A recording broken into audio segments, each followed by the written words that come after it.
2 Timóteo.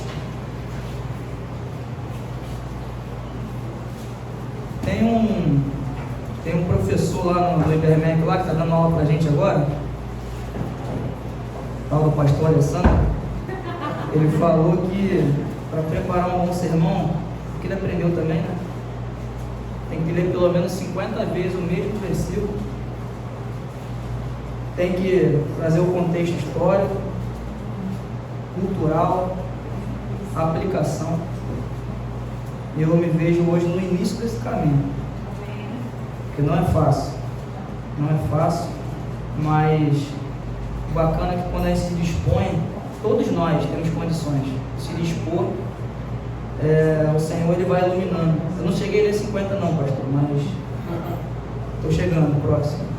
Então assim, que a graça do Senhor hoje, nesta manhã, possa estar me ajudando a trazer esse recado. Eu vou orar primeiro. Pai Santo e amado, mais uma vez aqui, Pai, trazendo a exposição da Tua Palavra. Senhor, me ajuda, Pai. Me ajuda a vencer, Pai, todos os meus medos, Pai, nervosismo, Pai, tudo aquilo que atrapalha, Pai, o desenvolvimento da Tua Palavra. Senhor, que a Tua Palavra seja pregada, Pai, independente de mim, Senhor. Porque nós sabemos que o Senhor tem compromisso, Pai, não com o pregador, mas com a Palavra. Que o Teu nome seja glorificado, Pai. E que os corações, Pai, entendam, Pai, a mensagem, Senhor, que o Senhor quer falar conosco.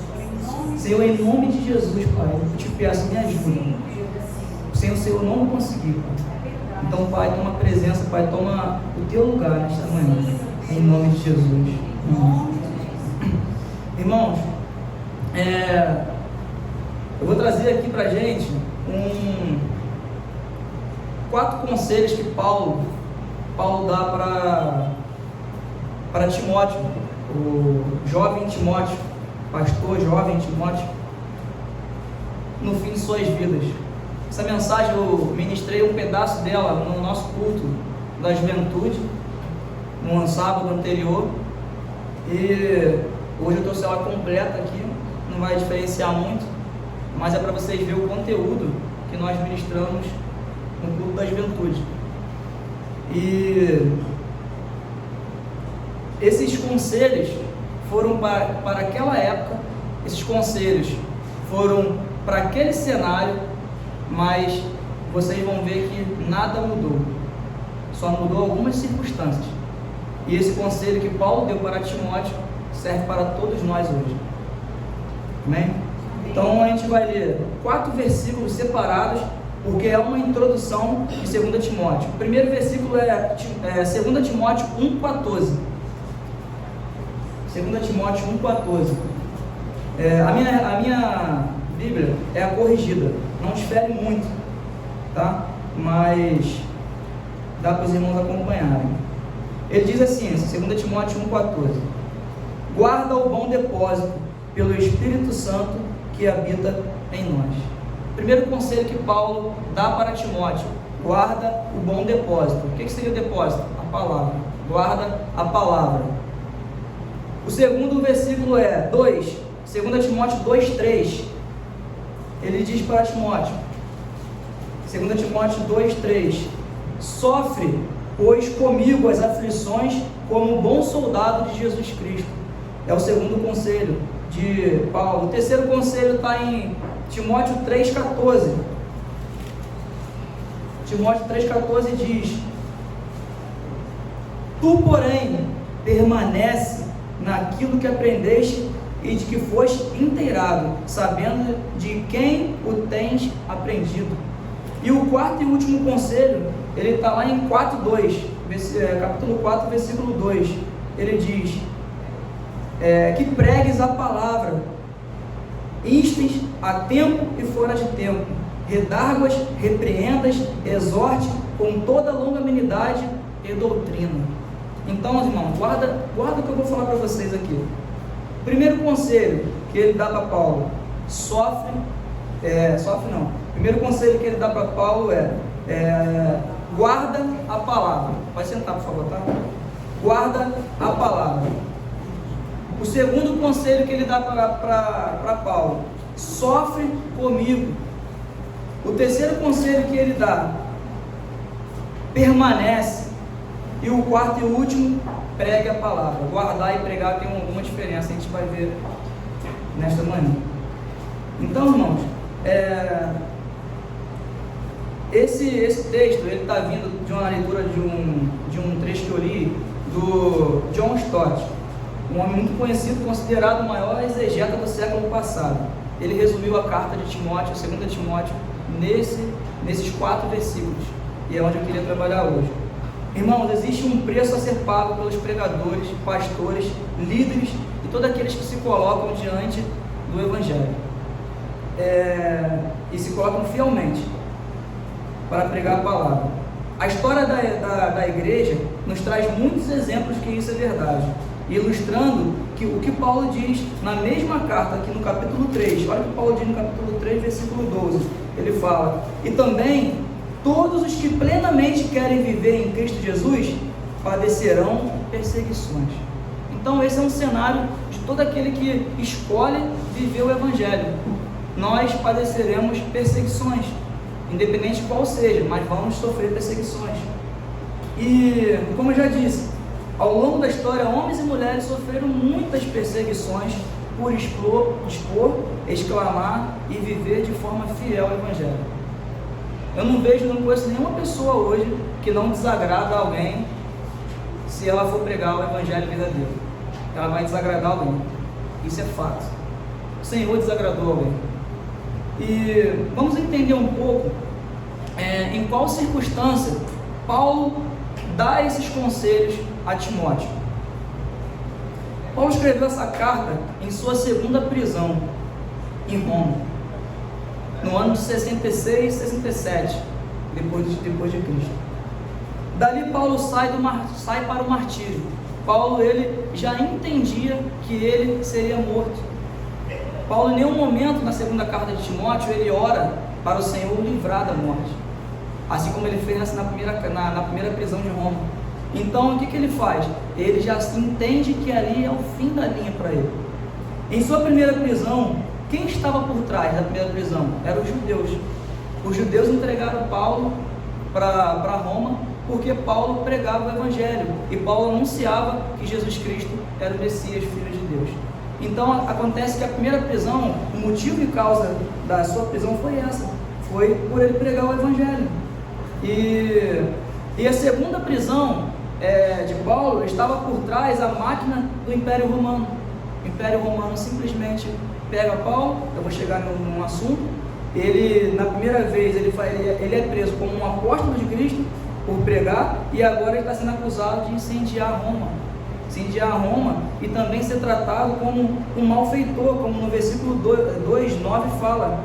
Olha o que no 2:9 fala: pelo que sofro trabalhos e até prisões como um malfeitor, mas a palavra de Deus não está presa. Paulo está preso, mas a palavra do Senhor não está presa. E o cenário daquela época era simplesmente que Paulo ele foi preso porque Nero incendiou Roma. E Nero incendeia Roma e ele olha para, se eu não me engano, são 15 cidades daquela época, e todas as cidades praticamente pegam fogo, e 3 cidades sobram, e as 3 cidades eram altamente povoadas por cristãos. Então ele usa esse álibi que os cristãos tacaram fogo na cidade de Roma. E quem era o líder dos cristãos? Paulo. E Paulo simplesmente é pego, levado como um malfeitor, como um homem que incendiou Roma.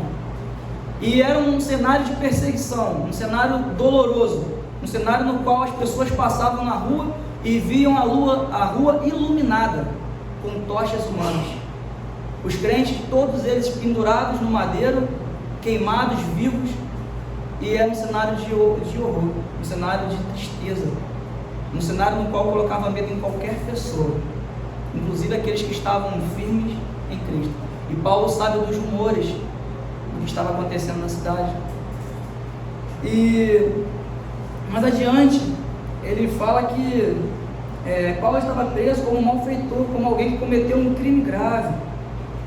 E com essa prisão, Paulo sente o golpe, um golpe interno, uma dor na alma, e se sente abandonado. Olha o versículo 1:15 fala: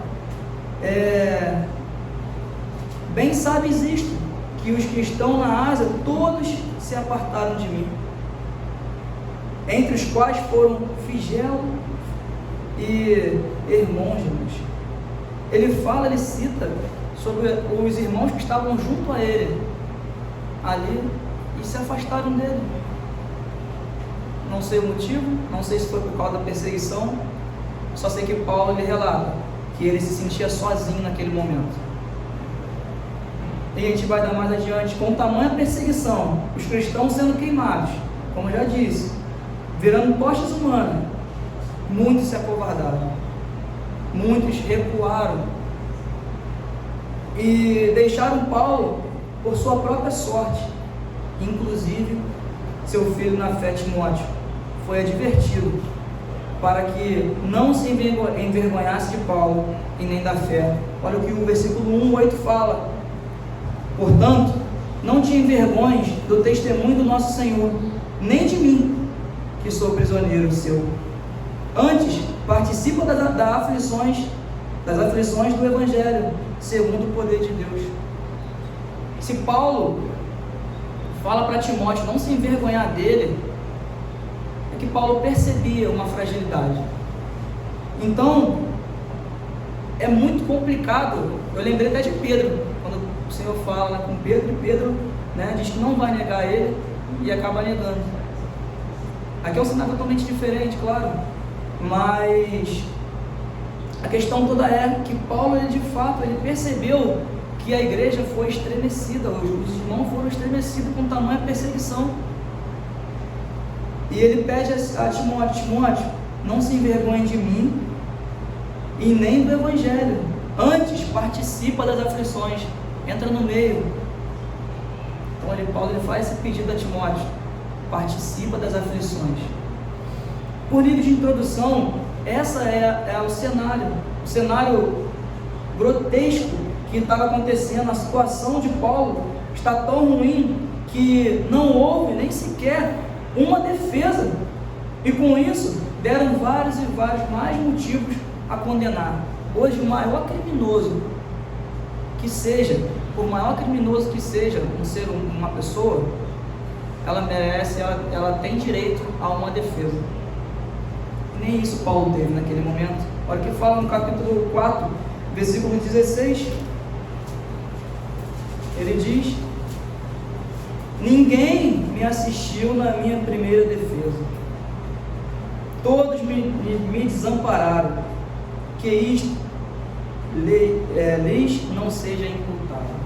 Lembrei também agora de Jesus e de Estevão. Paulo ele vai para o tribunal de Roma e ninguém defendeu ele. Tu imagina a consciência, a dor, ele esperando alguém entrar pelaquela porta, alguém que pudesse falar nem que seja um ai a favor dele, mas ninguém assistiu. Aí olha que ele fala no versículo 17: mas o Senhor assistiu-me e fortaleceu-me para que por mim fosse cumprido a pregação e todos os gentios a ouvissem, e fiquei livre da boca do leão. Ninguém assistiu ele, mas o Senhor ele sempre vai nos assistir. Esse é o cenário de Paulo, um cenário que Paulo ele relata essa solitude. No capítulo 4 ele se sente sozinho. Capítulo 4, versículo 6, ele fala: porque eu já estou sendo, Paulo ele já se dá por condenado, ele já sabe o fim da história, ele já entende. Ali Paulo entrega os pontos, não os pontos do Evangelho, mas os pontos carnalmente falando. Ele sabe, chegou a minha vez, agora sim é o meu fim. E ele fala no versículo 6: porque já estou sendo oferecido por aspersão de sacrifício, e o tempo da minha partida está próximo. Esse é o cenário que Paulo dá esses 4 conselhos a Timóteo, e é onde a gente vai trabalhar hoje. Paulo ele foi condenado a mutilação, e isso era um privilégio, irmãos, ser mutilado. Como assim é um privilégio ser mutilado? Porque a pessoa que não era cidadã romana, ela era crucificada. E como Paulo era um cidadão romano, ele foi mutilado. A morte mais rápida, a morte mais dentro do mundo dele, né, mais digna. E Paulo vai deixar para a gente, para Timóteo, e também creio que serve para a gente 4 conselhos para que nós possamos caminhar nas Escrituras e viver por isso. Porque o Evangelho se baseia nesses 4 conselhos, pelo menos ao meu ver. E ele fala no primeiro, vamos ler o primeiro de novo, 1,14. Ele fala: guarda o bom depósito pelo Espírito Santo que habita em nós. Guarda o bom depósito mediante o Espírito Santo que habita em nós. Paulo entende que o cenário é doloroso. Então ele orienta a Timóteo a guardar a palavra, pois a vida não está sendo fácil, nem para ele, nem para aqueles que estão lá fora. Ele tinha percebido o abalo que os cristãos tiveram, então ele pediu para Timóteo: guarda a palavra. Por que isso? Pois em tempos difíceis é dela que se convém os desígnios de Deus e preserva a boa doutrina. E talvez nunca foi tão necessário esse conselho nos nossos tempos. Por que, gente? Quando faltar qualquer coisa entre nós, vai nos restar a palavra. Hoje nós estamos vivendo em um mundo no qual muitos estão desviando a mensagem do Senhor. A mensagem do Senhor hoje, às vezes ela é pregada com as mesmas letras, mas com intenções diferentes. E as pessoas acabam distorcendo de fato o que ela está escrito, pegando alguns trechos e mudando o sentido dele. Muitas heresias estão sendo pregadas hoje. Então, nós hoje precisamos guardar a palavra. E como nós vamos guardar a palavra? Lendo a Bíblia e procurando entender da melhor forma. Aquilo que nós não entendemos, nós pedimos ajuda e auxílio ao Espírito Santo. E algumas pessoas também podem nos ajudar a guardar a verdadeira doutrina. E Paulo ele pede a Timóteo para ele guardar a mensagem, porque a mensagem ela poderia ter sido extinta naquele momento. Se Roma consegue de todas as formas extinguir a palavra naquele momento, extinguir as escrituras, pergaminhos, tudo que Paulo escreveu, a palavra hoje nós talvez não teríamos isso aqui. Mas o Senhor estava com eles. O Senhor, de todas as formas, ele iria preservar de alguma forma. Porque a gente sabe que o inimigo ele pode chegar até certo ponto, ele chega até onde Deus quer. Então, Paulo ele dá esse conselho, ele pede a Timóteo: guarda. Porque se nós não guardarmos a palavra, irmão, nós vamos nos perder. Nós vamos cair. E a nossa única armadura hoje que nós temos para vencer as artimanhas do inimigo é a palavra. Você pode perceber que que o diabo ele usou com a artimanha da palavra para tentar vencer Jesus no deserto. Ele usou a própria palavra, mas com outro sentido. Então, muitas das vezes nós somos enganados também. Nós nos deixamos ser enganados se nós não entendemos, se nós não lemos as Escrituras. Às vezes nós temos preguiça para ler a Escritura, nós botamos muitas e outras prioridades na frente das Escrituras, nós não temos um tempo para ler a palavra, mas o mundo lá fora ele sabe. Essa semana eu fui no meu último plantão no trabalho, um rapaz ele que já foi desviado do Evangelho, viveu 15 anos no Evangelho. Aí eu estava conversando com outro amigo, ele ouviu, pegou um gancho, aí ele falou: então como é que Jesus pode ser Deus e homem ao mesmo tempo? Aí eu perguntei isso: tu já foi da igreja? Ele falou: já 15 anos. Eu falei: cara, ficou difícil para mim agora, porque o cara viveu 15 anos e não entendeu. Aí eu tentei explicar ele, eu fui lá na carta de João, no versículo 1, explicando que o Senhor era o verbo, desde o início. Então, eu comecei a trazer dali, ele começou a dizer que entendeu e tal. Mas o que eu quero dizer com isso? Que quando nós não entendemos a boa palavra, não importa quanto tempo nós estamos na igreja, não importa quanto tempo nós estamos aqui sentados ouvindo, Se a palavra não for pregada verdadeiramente, ou se ela não for lida e interpretada da forma correta, não adianta o tempo de igreja, não adianta, nós não teremos uma boa palavra. Então a preocupação de Paulo era essa: por favor, Timóteo, guarda a palavra. E Timóteo estava em Éfeso nesse momento, e até mesmo passando por diversas dificuldades na cidade de Éfeso, e Paulo lhe dá esse recado. O segundo recado de Paulo está lá no capítulo 2, versículo 3. Ele fala para Timóteo: Timóteo, sofre pois comigo as aflições, como um bom soldado de Jesus Cristo. Participa dos meus sofrimentos, como um bom soldado de Jesus Cristo. Primeiro, você guarda a palavra. Segundo, você sofre pelo Evangelho. Não existe uma vida cristã sem sofrimento. Como assim, Leandro? Não existe. A partir do momento que nossa natureza ela é pecaminosa e nós escolhemos viver para Cristo, nós iremos ter que negar alguma coisa de nós. Muitas das vezes é o orgulho, muitas das vezes é algum tipo de pecado, a mentira, e por aí vai. Nós precisamos vencer isso, e para vencer isso, nós vamos precisar sofrer. Não existe meio caminho, não existe caminho mais fácil. O caminho para o Evangelho é sofrimento. O caminho para o Evangelho é uma vida sacrificial. E é isso que Paulo fala: sofre, pois, comigo as aflições, como um bom soldado de Jesus Cristo. Ele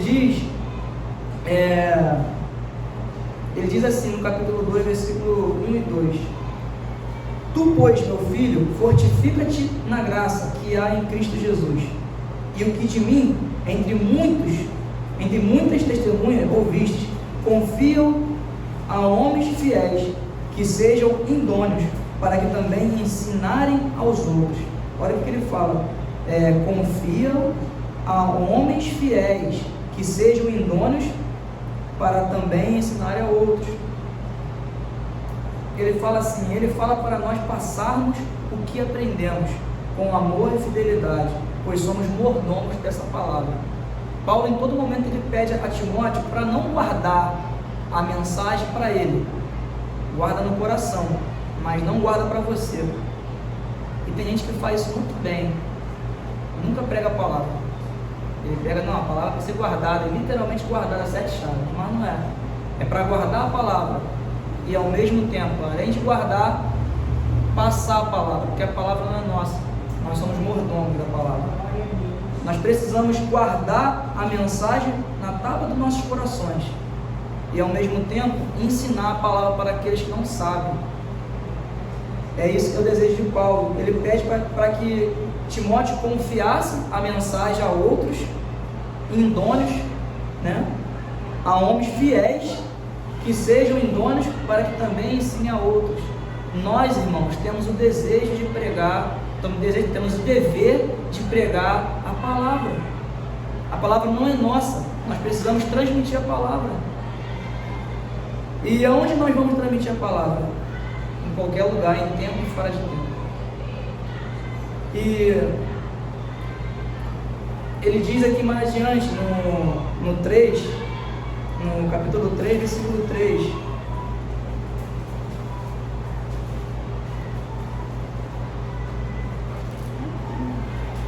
Perdão, gente, capítulo 2, versículo 3.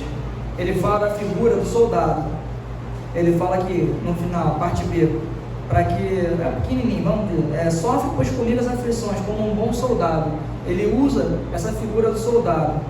Aí depois, a gente não vai ler, tá? Do 6 ao 13, do capítulo 2, 6 ao 13, ele usa a figura do lavrador. E do 14 ao 19, ele usa a figura do obreiro. Olha o verso 15 que ele fala. Ele pede a Timóteo: procura apressar-te a Deus aprovado, como um obreiro que não tem do que se envergonhar, que maneje bem a palavra. É outro pedido de Paulo. Eu fico pensando assim, Timóteo sentado e lendo essas cartas. Olha o pedido, a exigência que ele, olha a altura, o nível que ele pede. Ele pede para ele ser um bom soldado, ele pede para ele guardar a palavra, ele pede para ele sofrer pelo Evangelho, ele pede para não se envergonhar da palavra, nem dele, ele pede para poder repassar a palavra, e além de tudo ele fala, seja um obreiro que não tem que se envergonhar e que maneje bem a palavra. E por último, do 24 ao 26, ele usa a figura do servo. Do 24 ao 26, ele usa a figura do servo. Ele fala no 24: e ao servo do Senhor não convém contender, mas sim ser manso para com todos, apto para ensinar, sofredor. Gente, não tem nada fofo aqui, não tem nada aqui que Paulo, ele massageia o ego de Timóteo.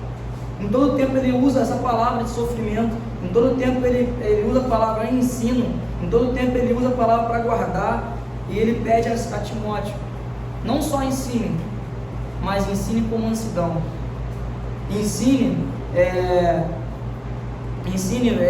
seja apto para ensinar, seja manso com todos. E esse é o nosso desafio, não só ensinar, mas ensinar, além de ter sabedoria para ensinar, ser manso ao ensinar. Porque muitas pessoas vão contender contra você, muitas pessoas vão lutar contra você, vão questionar você, e nós não precisamos sair do trilho, nós não podemos e nem precisamos sair do trilho. Porque se você maneja bem a palavra, você não vai perder o argumento.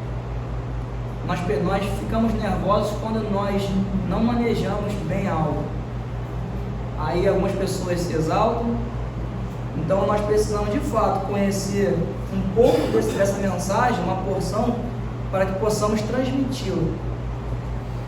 Então Paulo diz: Timóteo, sofre pelo Evangelho. Tem muita gente querendo ficar famosa, enriquecendo, querendo receber aplausos do mundo, e Paulo diz totalmente ao contrário: guarda a palavra e sofre pelo Evangelho.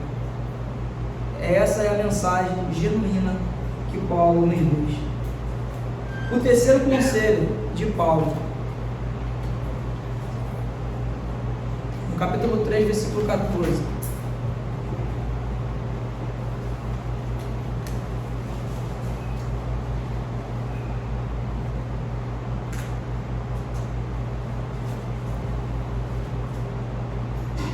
Tu, porém, permanece naquilo que aprendeste e de que fostes inteirado, sabendo de quem os tens aprendido. Tu, porém, permanece naquilo que aprendeste e de que foste inteirado, sabendo de quem o aprendeste.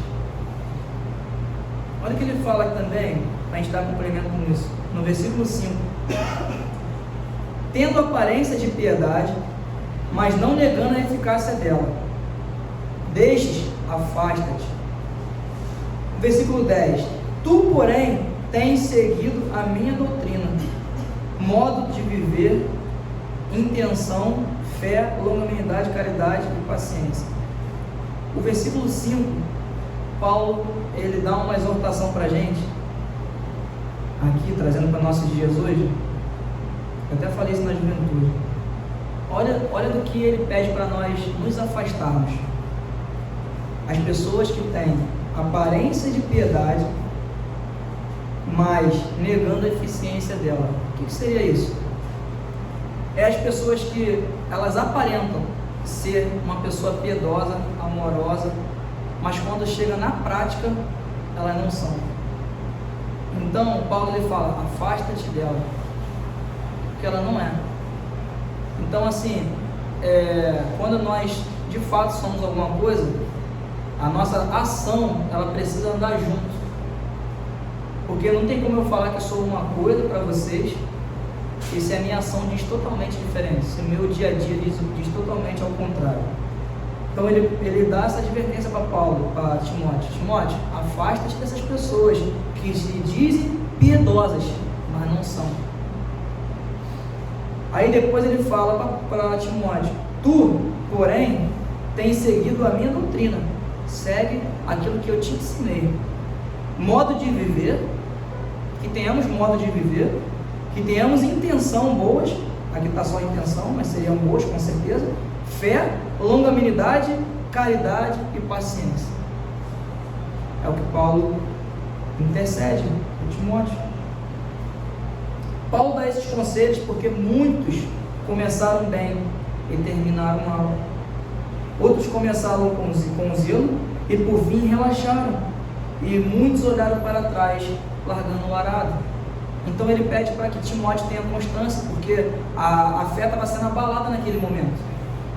A igreja estava sendo abalada, o Nero tentava destruir a igreja. Foram muitas mortes. Então ele pede para Timóteo permanecer firme. E muitos de nós, às vezes, começamos uma coisa e não vamos até o fim. Muitos de nós iniciamos um trabalho e não conseguimos chegar até o fim, desistimos. Ele pede: tu, porém, segue a minha doutrina, fique firme, porque a gente acaba metendo a mão no arado, a gente acaba metendo a mão e depois a gente joga para trás, a gente solta. O Senhor diz que não tem prazer nesses. É muito difícil, irmãos. Então, peça sabedoria ao Senhor. Quando você e eu, nós devemos pedir sabedoria ao Senhor quando nós formos metermos a mão em alguma coisa. Porque se eu meter a mão naquilo ali, eu preciso terminar aquele ciclo. Eu preciso ir até o fim. Porque o Senhor, Ele não tem prazer naqueles que largam o arado. Por isso ele fala que a seara é grande, mas poucos são os trabalhadores.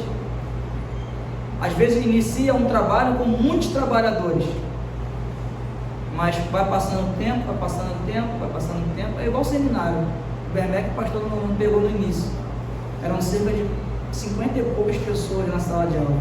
Quase não dava para ouvir o professor quando começava a falar o falatório. E hoje está até cheio, porque entrou outras e outras pessoas. Mas aquelas pessoas do início ali, talvez tenha uns 20, 25 pessoas no máximo. Menos que a metade, talvez. Mas eu não critico, porque eu também já meti a mão em algumas coisas e larguei. O Senhor não tem prazer nisso. E principalmente na obra dele. Quando nós metemos a mão em algo e largamos, deixamos para trás, o Senhor, Ele vai nos cobrar de alguma forma. E às vezes fica até difícil a gente voltar. Então é um pedido também de Paulo, que também serve para nós. O quarto e último, que ele pede a Timóteo, para que Timóteo venha pregar a palavra. Olha o que ele fala.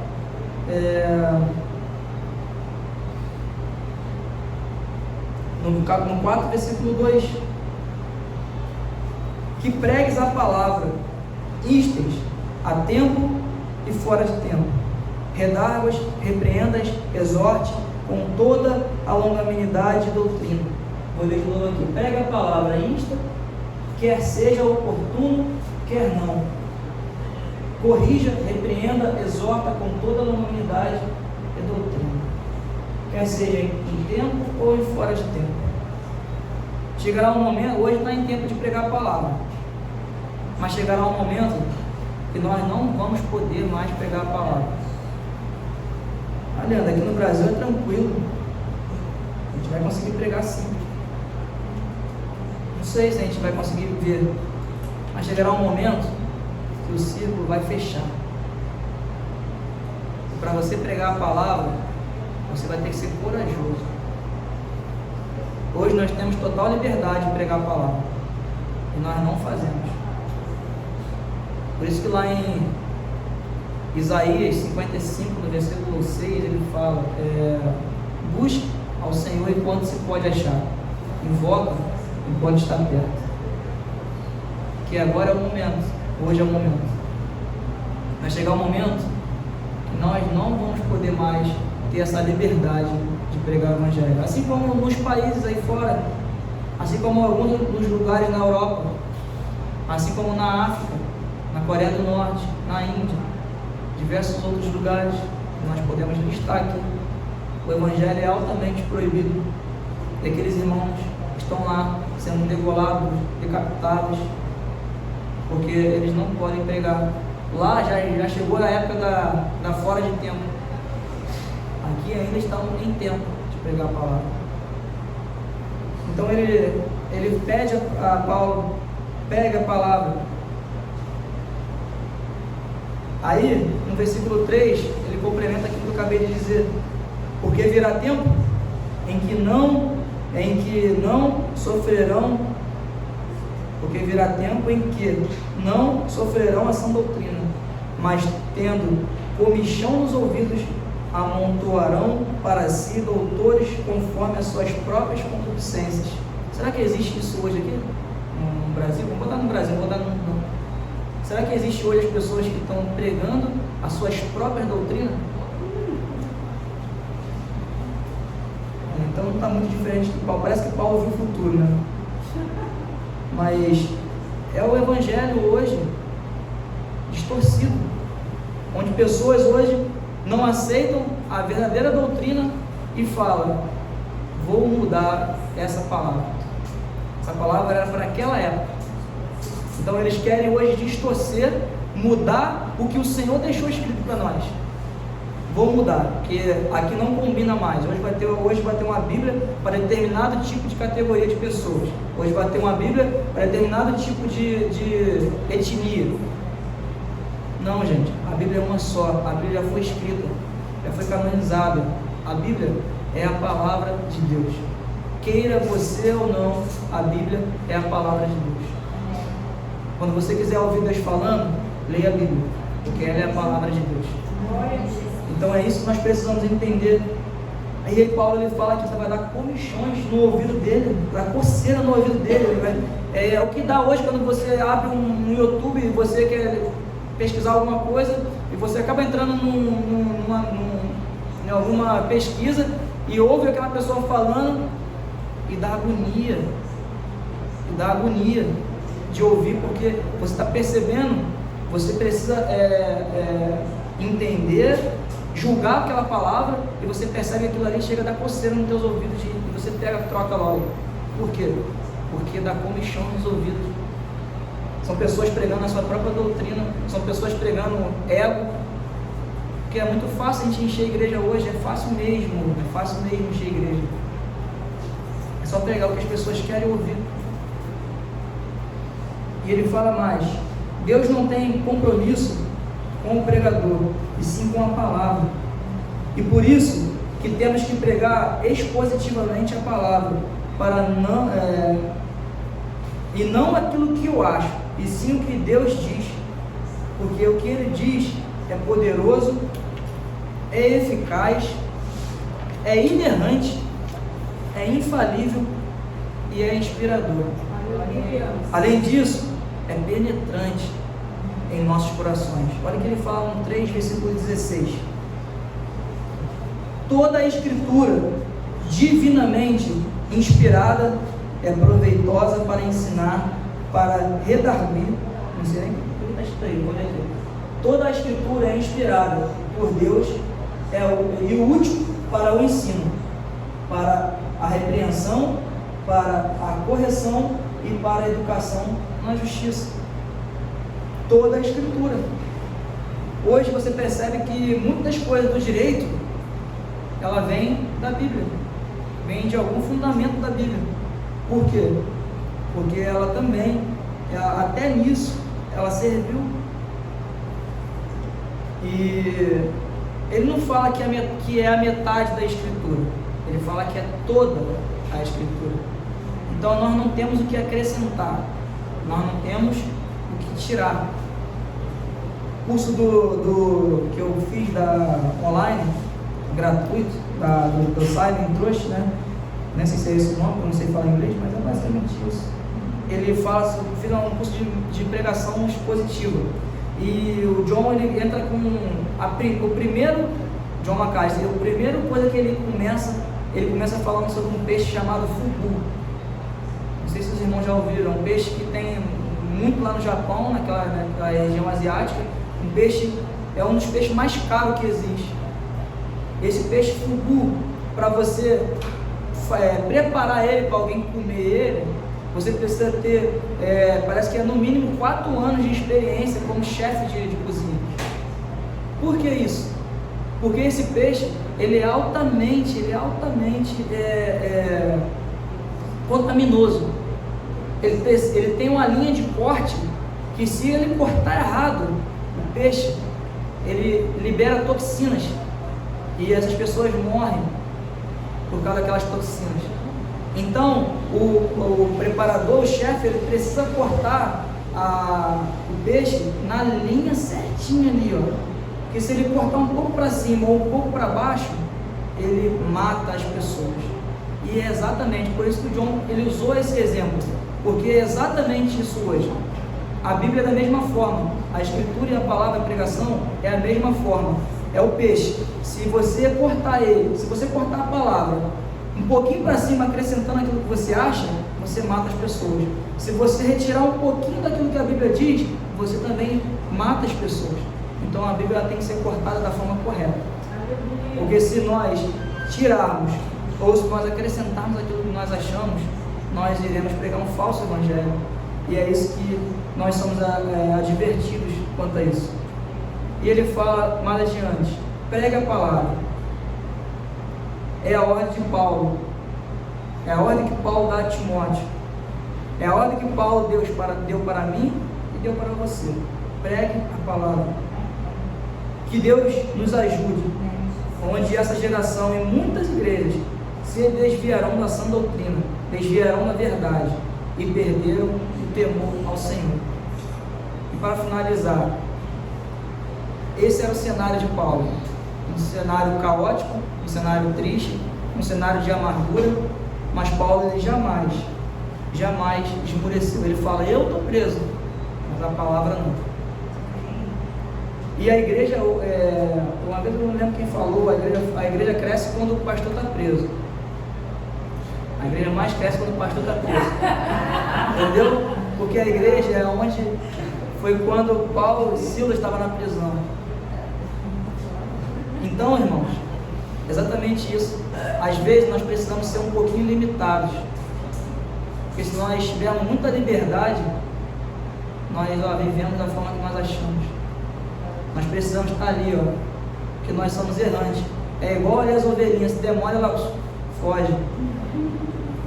Por isso que precisa de um pastor para estar ali, ó, direitinho ali, ó, todos os dias. Por isso que precisa da palavra todos os dias. E nós pecamos muito nisso, e nós não lemos a palavra. E Paulo ele finaliza, e olha o fim de Paulo, olha o fim do grande pregador, o maior pregador do Evangelho após Jesus Cristo, o maior escritor de cartas. Olha o que ele fala, porque no versículo 6, 4 versículo 6,